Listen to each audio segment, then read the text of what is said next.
All right, awesome. Thanks for sharing, Jen. Sure. Sean, do you want to introduce yourself? Sure. My name is Sean Weatherston. I am the owner of Altitude Physical Therapy. We have 3 clinics in Nampa and Caldwell, Idaho, which is just outside of Boise. I've been a private practice owner for 17 years and been working with Breakthrough for about 4.5 years. Awesome. Well, it's so great to have you both. And thanks to everyone who's jumped on the webinar. The agenda for today is we'll start with a quick poll for you guys. And then we are going to have a moderated question and answer with Jen and Sean.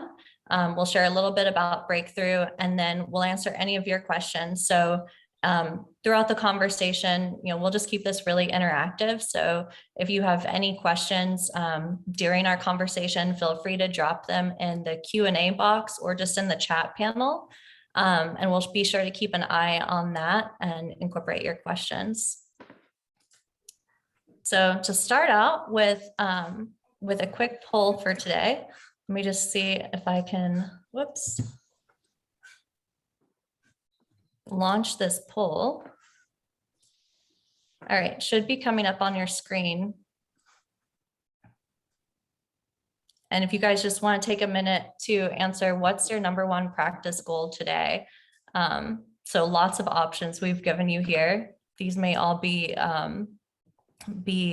goals that you're working towards, but let us know kind of what's top of mind for you right now.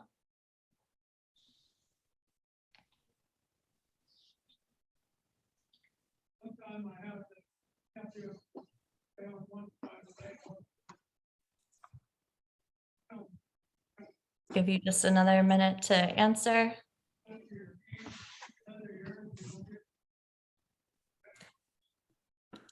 All right.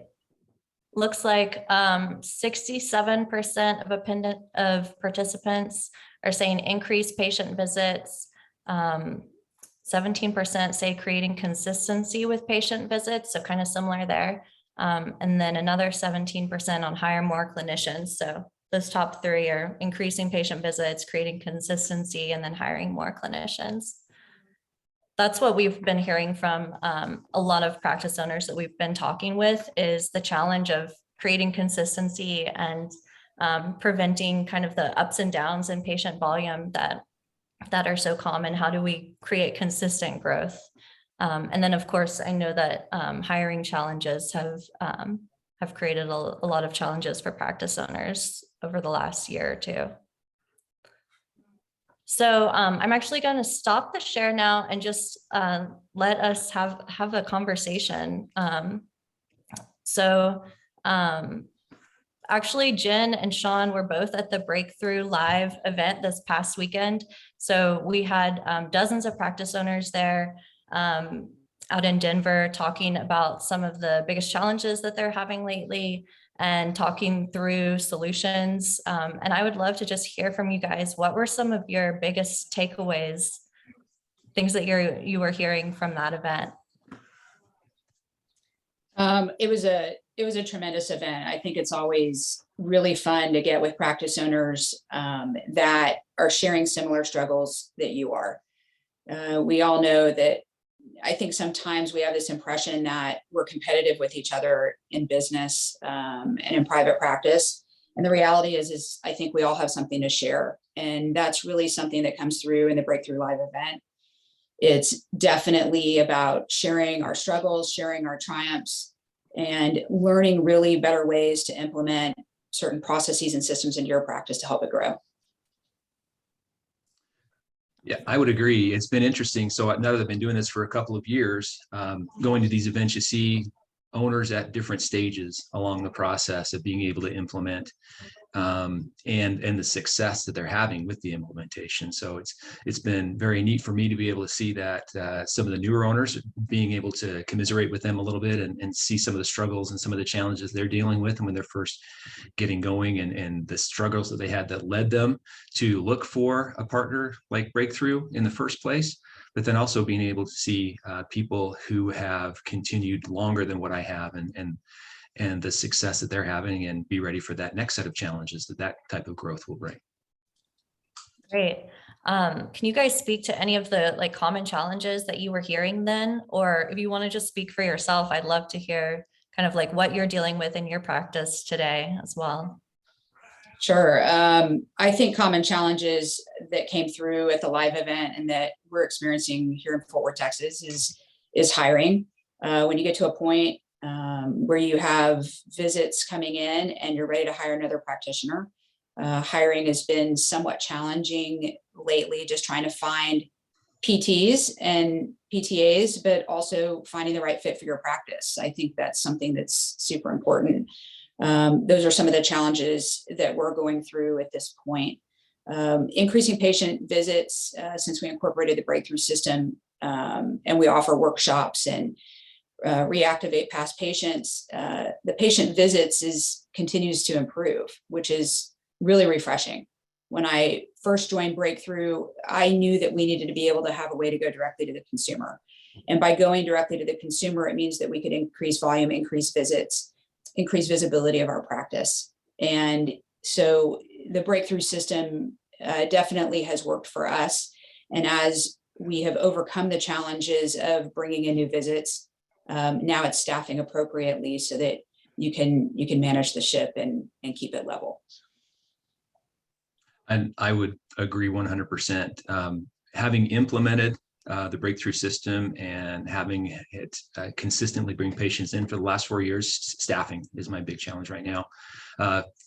Go back 5 years ago and it was very much desperately needing patients, not knowing if I was going to be able to keep my doors open because our referral sources had dried up. Breakthrough has definitely delivered on their promise to get those patients in there as I implement their system. And now it's trying to avoid having a 3 or 4 week wait list because I need staffing to be able to handle the volume that people who want to come see me. Got it. Yeah, I definitely would like to hear more about your experiences with staffing and if there's any particular strategies there that have worked for you.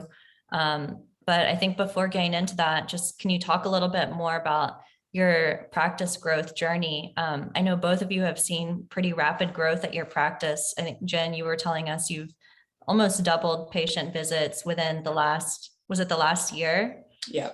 Yeah. And then Sean, I know you've doubled patient visits, I think within the last 3 years or during your time of working with Breakthrough, right? Yeah. Awesome. So if you could just tell us some highlights about your practice journey, and sort of like what goals did you set for yourself and how did you get there? So it's interesting. When I first launched off to open a practice, you kind of feel like you're jumping off the cliff. I knew it was something that I had gotten to that point in my career that I wanted to do. I started with 3 practitioners and we started in 3,400 square feet of space. I had a few physicians that would refer in, but I knew I had a really great relationship with a lot of people within the community, past patients wanting to follow. And so that's how we were going to launch the practice. And we did so in November of 2018. What we quickly realized was within the first 3 months, we were up to 122 visits a week. We were growing. I found that the most powerful tool for us in growing our practice at that time, this was prior to us incorporating Breakthrough, was our patients. I realized that our patients are our loudest referral sources for us. When patients leave happy and they love the culture of your practice and you get results, they want to come back. They want to shout it to the rooftops. They want to send their friends and family to you. And so it really feels good when patients leave and that's what occurs. And I think the growth of our practice initially was absolutely as a result of developing relationships with patients. As we went on, I was only open a year before the pandemic hit. So when the pandemic hit, visits dropped off. We were trying to figure out how we were going to survive the pandemic. And things became difficult. Never had to close the doors. It was, we're going to keep driving forward and figure out a way to make it through. We continued to reach out to patients, past patients, but we didn't have any formal system in place really to do so except, emails and email campaigns and those sorts of things. It wasn't as structured as it is now. Fast forward to 2021, when we incorporated Breakthrough, things significantly changed. I knew during the pandemic that we needed to go direct to the consumer. that the idea of continuing to reach out to physician-owned practices where they're dumping their patients into their own practices, we're competing against major hospital systems here in Fort Worth, Texas. I knew we needed a way to go direct to the consumer. And that's where Breakthrough came in. So when I was quarantined during COVID, I found myself on my couch looking at webinars just like this one, where Chad Madden and Breakthrough were offering solutions to help us and help us survive. And there's something that really struck me about that. And then as we launched with Breakthrough, we've really never looked back. The growth, like I said, has been tremendous. And I think the growth really is a result of offering workshops and getting patients in your door and going direct to consumer. And then through the Breakthrough system, really having a more sophisticated way to reach out to past patients and keep them engaged in your practice. And clearly, since we launched Breakthrough, the visits have almost doubled. And I can attribute a part of that to the system that Breakthrough has provided us. That's awesome. Yeah. Well, for me, I've been in business a little bit longer, so 17 years. And when we first started, my original partner and I, it was very much based on physician referrals. We had been working together at a small community hospital, knew all the doctors. And when we decided to go out on our own to leave the hospital clinic, they were very supportive of us, and we had some good growth for the first couple of years. Well, then ACOs and buyouts and those sorts of things started happening, where all of our referral sources either retired as they completed their medical careers, or they became employees of the hospital systems, and then started having pressure on them to not refer out. They needed to refer in-house. And so pretty soon our referral sources started drying up. We were able to kind of stave that off for a little bit by opening up a second clinic in the next city over, where again, we were able to have some relationships and things like that. But about 10 years in, the doctors were owned by the hospitals, and there was a lot of pressure to keep those referrals in-house, and we didn't have any type of a direct-to-consumer. It's one of those things that I had always heard about. Oh yes, that would be great. Yes, it's the future, but I had no clue on how to implement it or how to do it myself. And we got to a point where I hadn't been paying myself for a while. I was hoping and praying that enough money would come in so that I could meet payroll every 2 weeks. And kind of out of desperation, I knew that we needed to do something, and I stumbled across some of the emails and materials that I'd received from Breakthrough, and decided to take a leap in. And what I learned was very helpful right away. The things that I was able to implement at their suggestion, and that's continued to grow to where now, again, we've been able to double our visits, and now it's very limited by the amount of staff that I have. That's the only thing holding us back right now. If I had more therapists, then I could be seeing another 100 visits a week right now. Yeah. Oops, there's a little echo there. Yeah, I know that switch from physician referrals to direct access is something a lot of people are facing and going through. What percentage of your practice, this for both of you, what percentage would you say is like direct access right now versus physician referrals? That's a really great question. And actually in the state of Texas, at the end of last year, actually in 2020, end of 2020, we actually gained direct access in Texas. It was a huge milestone. Even though it's a pretty limited direct access, we can see the patient for 10 visits, but what it allows us to do is get the patient started. I would say that at this point, our direct access is about 40%. So patients coming in, they make up about 40% of our practice. And then we are now, and I think the thing that we forget as private practice owners with direct access is that now you're in a direct referral environment.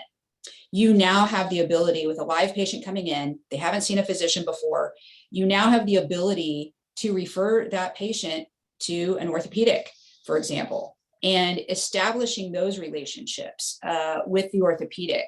It's not like I'm walking up to the orthopedic store, knocking on the door and saying, hey, will you send me patients? Now we are actually sending them patients and establishing those relationships. And so the tides in that respect are beginning to shift, and it's made a huge difference. So we've also really taken advantage of that opportunity. And where we find that we've got a really great orthopedic that we trust, that I would go see if I needed a surgery, I'm going to send my patients to them, and I'm going to establish that relationship, and it feeds itself. So it's really been helpful, even when they have physical therapy in their office or they're a part of a hospital system. Yeah, we're between 50 or 60% right now for direct access patients. And if we factor in the number of patients who, because maybe they're a federal payer or something like that, where they still need a physician referral, if we count those people in there, it's probably a little bit higher than that. So it's been a complete change, and it's been really refreshing as well, not having to be subservient to, begging and borrowing and pleading for physician referrals. That's great. Yeah, I never even thought about kind of that feedback loop, Jennifer, that you were talking about, that you can actually refer patients to them. And then imagine that helps to build their relationship, and they're more likely to send some of their patients to you as well. Absolutely. It's something to definitely take advantage of.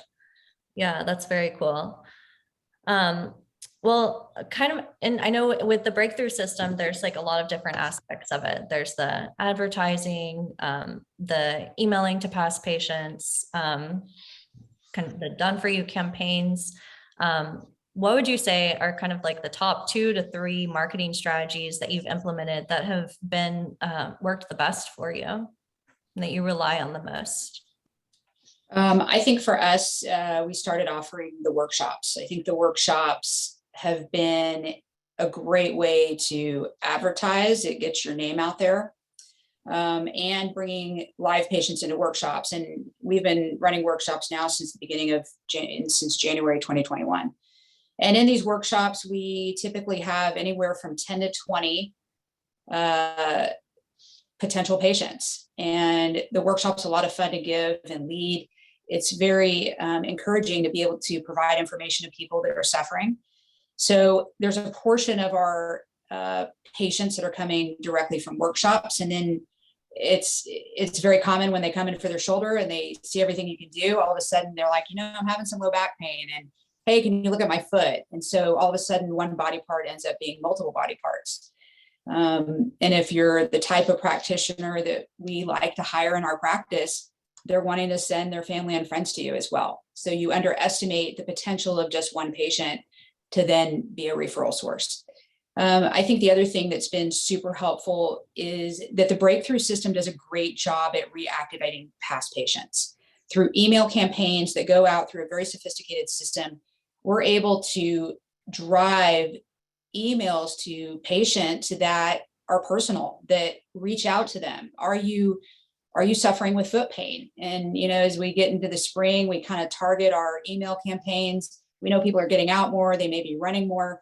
So foot pain, hip pain, we typically send them out at targeted times.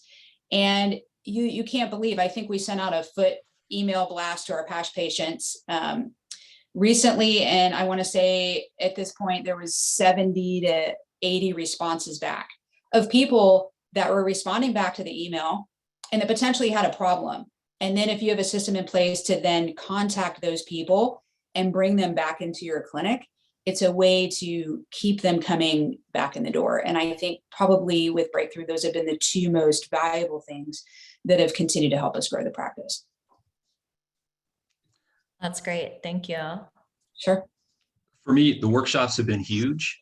When we first started, that was just a tidal wave of patients that we were able to find through the workshops. And the interesting thing here is that through COVID, when obviously the workshops were moved to virtual for a little while, and as we're kind of getting momentum, getting used back to that again, our workshops haven't been as well attended, but because of the other things that are going on with the ad campaigns and things like that, we're still seeing a rise in our new patient numbers, even though it's coming in through different ways than maybe it did initially with the workshop. So that's been really refreshing for me as an owner to just know that I have people who know what they're doing, and I don't have to do it myself, but they're taking care of things so that even through the ups and downs of things, there's still some consistent progress being seen with patient coming in. Is just such a huge burden lifted off of my shoulders. And then I'll echo what Jennifer said earlier about the past patient reactivation. So email campaigns are great. There's a lot that we can schedule, and yes, you send some out, and it's amazing the number of responses you get right away. Also, something that we've done the recommendation as far as implementing some more of the breakthrough system is we have a patient newsletter that we've been printing a couple thousand copies every month for a couple of years now. And without fail, we get comments from patients walking in the door, or patients that I see at the grocery store, or, anywhere around. We get compliments and comments on that newsletter. So Breakthrough does a really good job of helping us stay top of mind with patients who have had success with us. Well, the worst thing that could happen is that they get hurt again. They go to their doctor and they get referred somewhere else. Well, we have a list of raving fans who will demand that they're going to come back and see us. They're telling their doctors where they want to go. And going back to what Jennifer said with the last question, is that also helps create that relationship with doctors. If your patients are going in and saying, no, I want to go to Altitude, I want to go here, then that resonates with the doctors as well. And they know that we must have something a little special, and that we start to get some more referrals from those doctors as well. Very cool.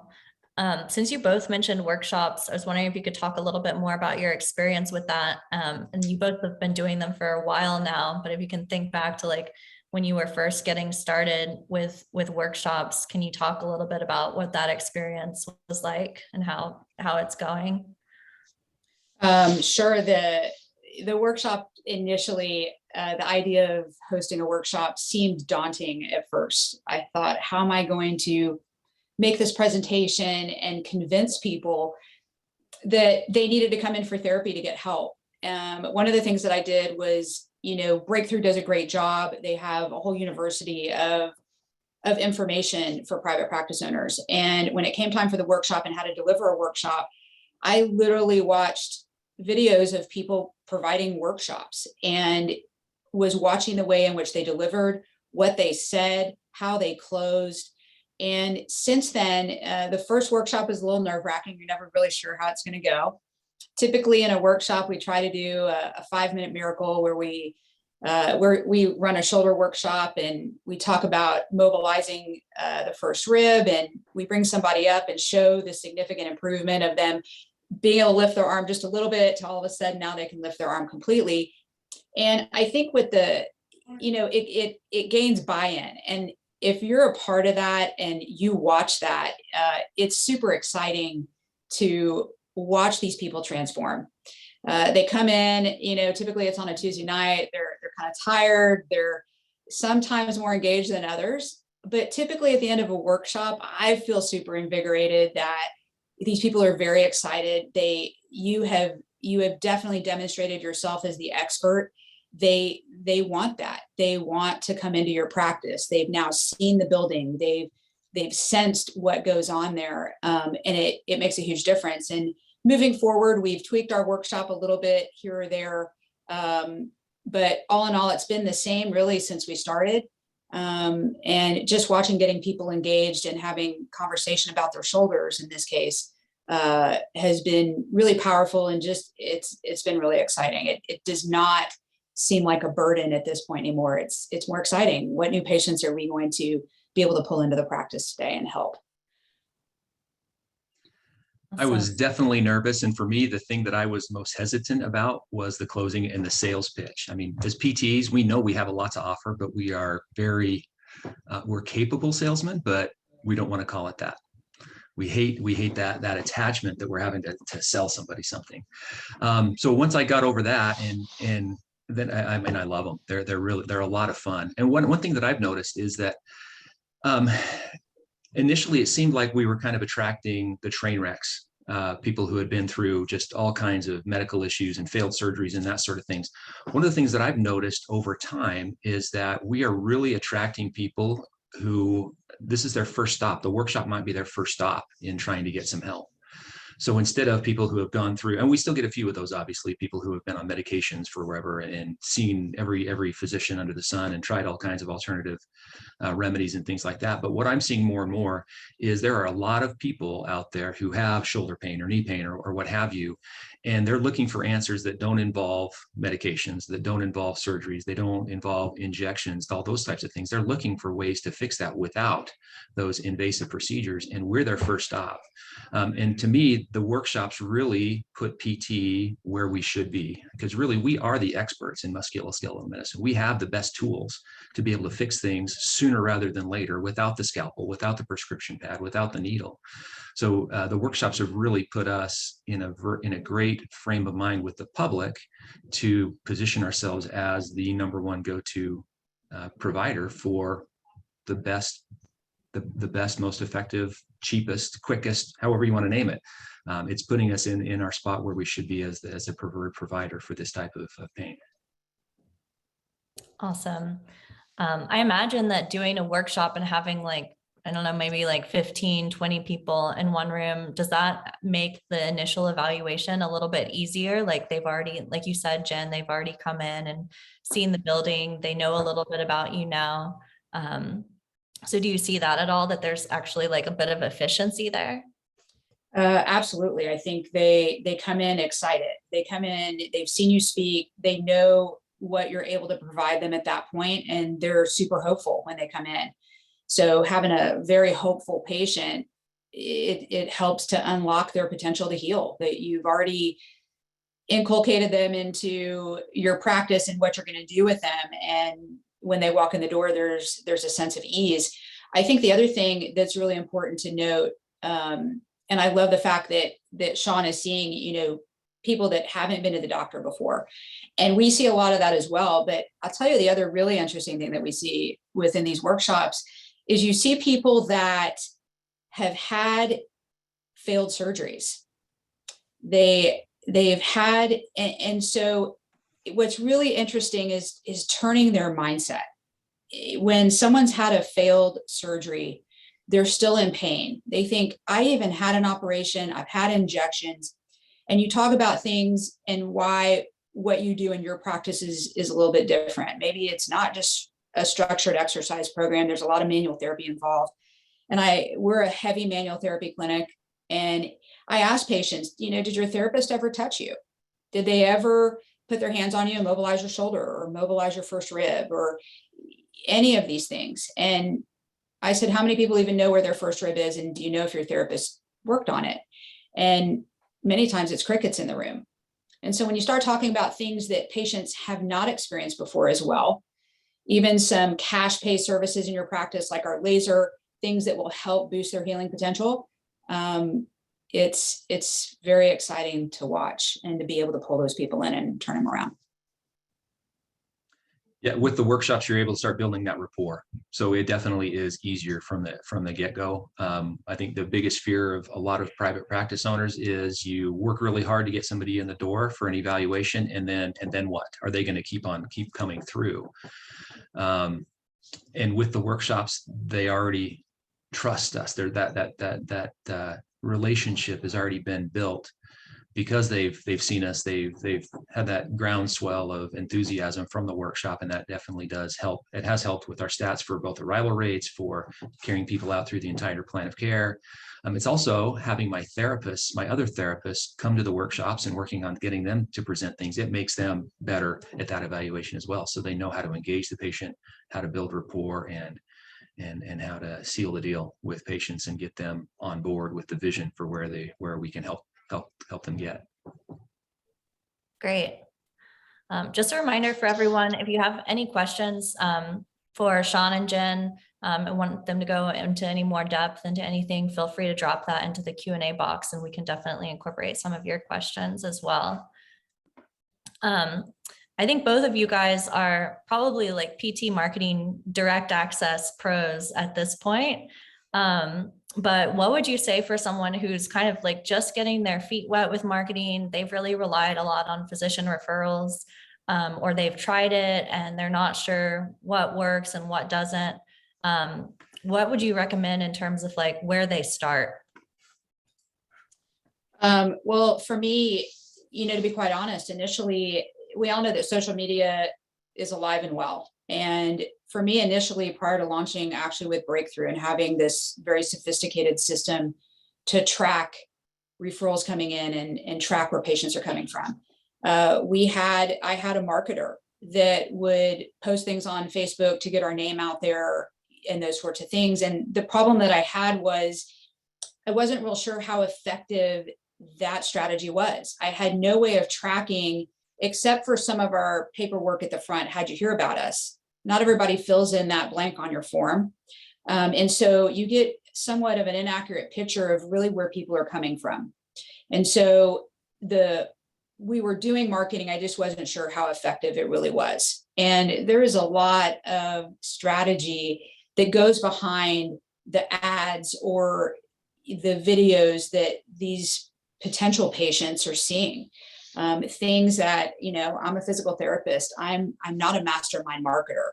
And so hiring people to help you do that. I think Sean referred to this even earlier when we were talking, is that it's a weight off your shoulders to leave it to professionals to know how to advertise and market. I'm not a marketer. I don't know, because a certain background is a certain way, that it gets into somebody's psyche differently than something different. These are things that are greatly studied. And I think that's one thing that Breakthrough does, is they stay on top of making sure that our ads are gaining traffic. And if those ads aren't gaining traffic, they switch the ad, they modify it, they adjust it, so that they're continually trying to push the flow of people coming in. So I would say that in my experience, I've done it on my own. And I wasn't real sure how successful. I think it probably brought some patients in, but through a very targeted system and being with people that are professionals that know marketing, it takes a weight off, and it's super easy. My job is to implement the system that's in place and do it well. And that's what we've paid to do, is have this tremendous system, let the professionals be the professionals and lead the advertising, and then leave it to us to run the workshops and run the ad campaigns and some of those sorts of things. I would say the number one thing you could do would be to compile a list of your past patients. Maybe that's email, maybe that's phone numbers, maybe that's addresses, but if you have a huge list or a short list, whatever, even if it's only going back 6 or 12 or 18 months, but get a list of all those people that you've seen in your clinics and come up with a way to contact them. Maybe it's sending out an email, maybe it's sending them a postcard or something like that, but just reach out to them, rekindle their memory of the good experiences they had with you, and just break it down to a simple formula. Again, I learned this through Breakthrough, but break it down to find out what their problem is. So tell them that you have something that will fix their problem, tell them how it will help them, and then how they can get it. So it could be something like, hey, a lot of patients, thanks for giving us your business in the past. Just letting you know, we've had a lot of people who've been complaining about back pain as they're getting back into yard work because of springtime. Well, we have great therapists who can help you with those aches and pains that you're feeling. Give us a call for an appointment. I mean, something as simple as that can be very, very fruitful. If you have maybe 500 or 1,000 people, what would it be if even 1%? I mean, all of a sudden you got 5 or 10 people that are calling you as a response to that. Well, you can fit those they can fit them on your schedule, and away you go. Yeah, that's very aligned with what Chad teaches, that your past patient list is your warmest audience. So you're likely to have the best luck there. And so creating kind of consistency around email campaigns and using in your email campaigns, using like patient education. So it's not about like, oh, here's why my practice is so great, but it's more about the patient. Like, do you have, like you said, like, are you suffering with back pain? Here's like 3 exercises that may help. That type of educational content is what we recommend to connect with that audience. And then from there, like once you're doing that past patient marketing really well, then it's a good time to expand into cold traffic. So that's with online advertising and people that may not have heard about your practice or know that they even need physical therapy as a solution. Yeah, and Sean, I 100% agree with that. I think that's absolutely a great place to start, is with past patients. Awesome. All right, so I just have a couple more questions for you guys. I know you both talked about staffing, so maybe we can get into that a little bit. I know that's a big challenge for a lot of practice owners. And so within the current hiring market, have you seen anything that's helped you with that? I know you're kind of actively working on staffing, but anything about that experience that you can share with us? I think in our experience, one thing that's been very helpful to us is reach out to people that reach out to your colleagues that may be looking for a job or that know somebody looking for a job. I think that's been helpful. We have attempted to also run ads through Indeed. And sometimes that's been fruitful and other times it hasn't in this type of market. We have now gone more where we're reaching out directly to schools. And I think that's been very helpful. The other thing I think that we underestimate is when we take students into our practice, you have a live person in your practice that whether or not you would want to hire them. And as the more students you have obviously coming through your practice, the more potential you may have to be able to hire those people into your practice. Historically, the things that have worked for me in the past, like running ads through my, state PT association or that sort of thing, where we've been able to get some, or even Indeed or, ZipRecruiter, those types of things where we've been able to get people, have done nothing for us lately. It's just, it's hard all around. The thing that we've had the most success with overall is students, and that's a long-term play. So it doesn't really help. Well, I guess it can help in the interim when you're having students in the clinic. That's something that we've got a student in all of our clinics lately that's been really helping us cover up some of the holes in our staffing situation. But like Jennifer said, it's such a good way. It's a 2 or 3 or 4 month job interview, and you get to see the people who really buy into your system and are good fits with your culture. And then it's a much easier sell or offer for those people who've already been working in our clinics. That makes sense. Jen, I know that you were recently on Chad's podcast, and you talked about kind of, as you've grown your practice, some of the key hires that you've made and how those have really helped you along the way. Can you talk a little bit about that? Sure. I think that ultimately hiring the right person is imperative. We take every applicant through a working interview where they actually interview with our team. The team actually has a say. And if the team doesn't really like the applicant, then you don't want to bring that applicant into your practice where potentially it's going to alter the feeling of everybody being together, the culture that you've established. I think that hiring can be difficult, and finding the right person can be difficult. We also take them through a clinical scenario of sorts to know, is their mindset in the right place in terms of working in the practice. I think the working interview and being able to find the right fit of people has been helpful for us ever since we started incorporating the working interview and taking someone through a clinical scenario. Once you find people that you bring into your practice, it's been really important for me over the past couple of years to establish the hierarchy within the practice to help me as one person who's also treating. It's difficult to bear the weight of everything. And when you can begin to establish a hierarchy because you see somebody has potential to be a senior therapist or become a clinical director, you immediately start training to begin to build that person into that position. And I think over the past year, that's been the most helpful thing for my practice and for me personally, is to be able to establish a clinical director, to be able to establish an office manager, and to help begin to build the hierarchy of growth where people can aspire to move up to the next level. Great, thank you. Mm-hmm. Sean, any key hires that have really helped you in your practice growth? Yeah, two big hires. First off, it's important for me, because I'm kind of the visionary guy. I'm the dreamer that comes up with all the ideas. I need somebody who is going to be able to get things done. And so I made a great hire in an office manager who is somebody who likes to implement all that kind of stuff.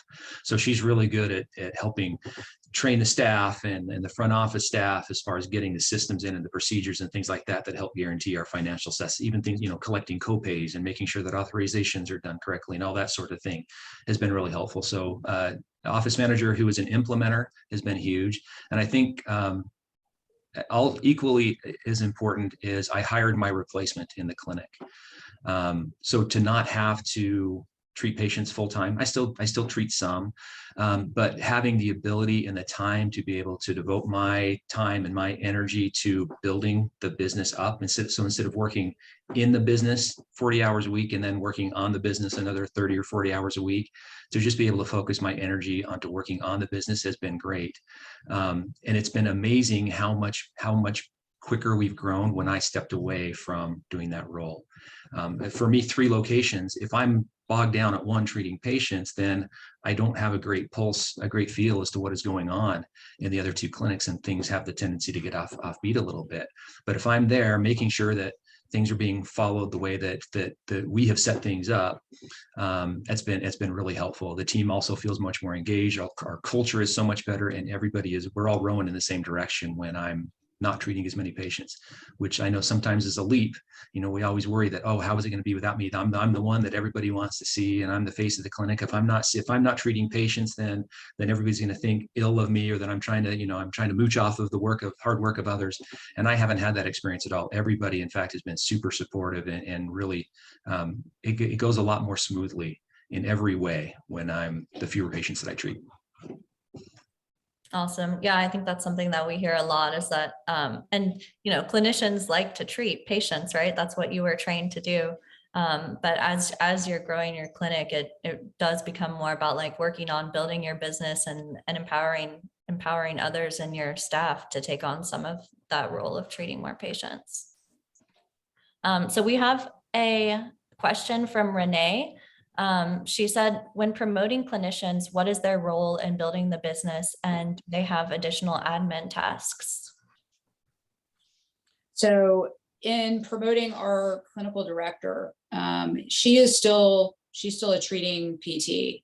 In terms of admin tasks that she takes on, a lot of it has to do with training our staff. When a new therapist comes in, she trains them on the EMR, make sure that they understand how we bill insurance, who the payers are, and really begins to shape them into the practice. So a lot of training is done by the clinical director. So yes, there's absolutely some admin tasks on her side, which we allow her some time in her schedule to be able to do some of those things. As we continue to grow, and at the Breakthrough Live event, again, I'm a practice owner for 3 years now. There's a lot of growth in my own processes and how I operate my practice. As we continue to grow and we're looking at opening up a second location, you need your clinical director to be able to help you with financials and be able to understand some of those inherent things that as practice owners we tend to hang on to. And so one of the takeaways for me actually at the last Breakthrough conference was having more financial visibility and really having your clinical directors begin to understand the metrics of how your practice runs and operates. And so those are things that we will begin to incorporate moving forward. Yeah, I'm on the verge of putting a clinical director in each of my 3 clinics right now. Again, we're kind of getting to the point now where, again, I can't do it all, and I don't want to do it all. And that role is going to be 3 or 4 hours a week of admin time right now. In the clinics that have more therapists, that will grow to becoming more time, to maybe 8 or 10 hours a week for the clinical directors. And like Jen said, making sure everything is running efficiently. So following the systems that will be reflected in the numbers, the KPIs, to see how things are going there. And then also, as far as helping build the business, then they're also going to have some anticipated responsibilities for running workshops and maybe doing clinic specific instead of company wide, but things specifically for their clinic that we're hearing by talking to patients what might be good opportunities for us to grow. Are there going to be partners? Is there somebody in that clinic, a patient in that clinic who I don't know, is a member of the Rotary Club or the Lions Club, and we can go talk to them and run a workshop with them? Are they part of a church or a gym or something like that, where they can help develop a relationship with those types of businesses? So those are the types of ideas that where the clinic director will help not just keep things running smoothly, but also be able to hopefully help grow the business as well. Cool. Yeah, I feel like I heard at Breakthrough Live, there were some people talking about how they were enabling their clinicians, kind of giving each of them a different task. Like one might support billing, another might support marketing, so that for most of the clinicians in their practice, while they're all treating patients, they also kind of helped with like one of the admin roles as well. And I thought that was an interesting model.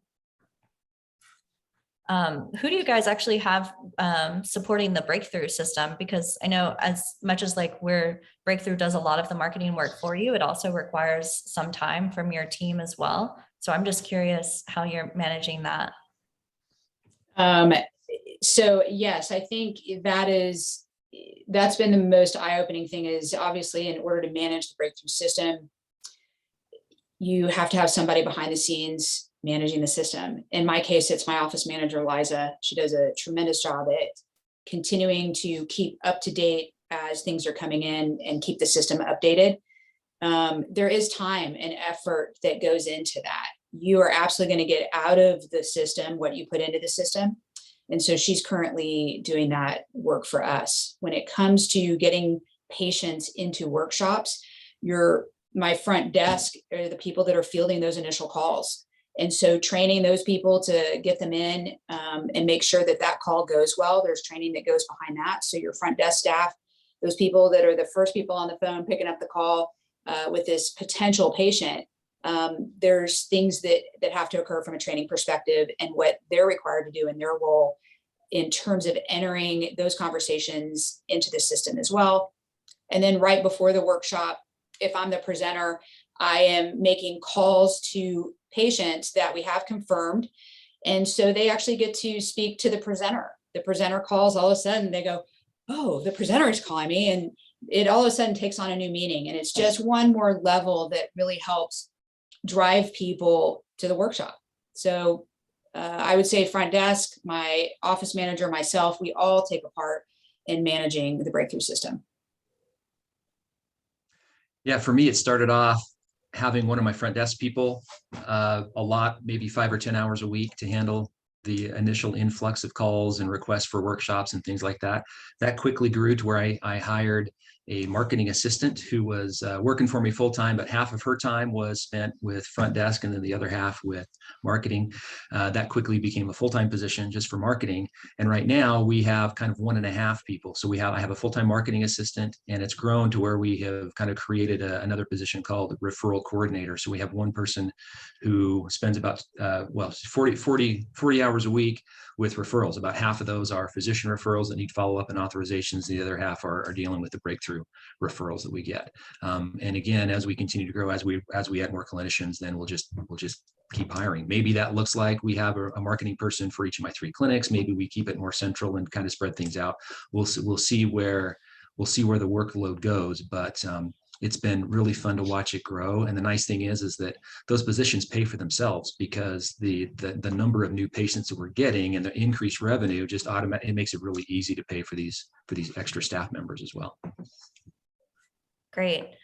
Sean, there's another question for you dropped in the chat. Will you be hiring an office manager for each location in addition to the clinic managers?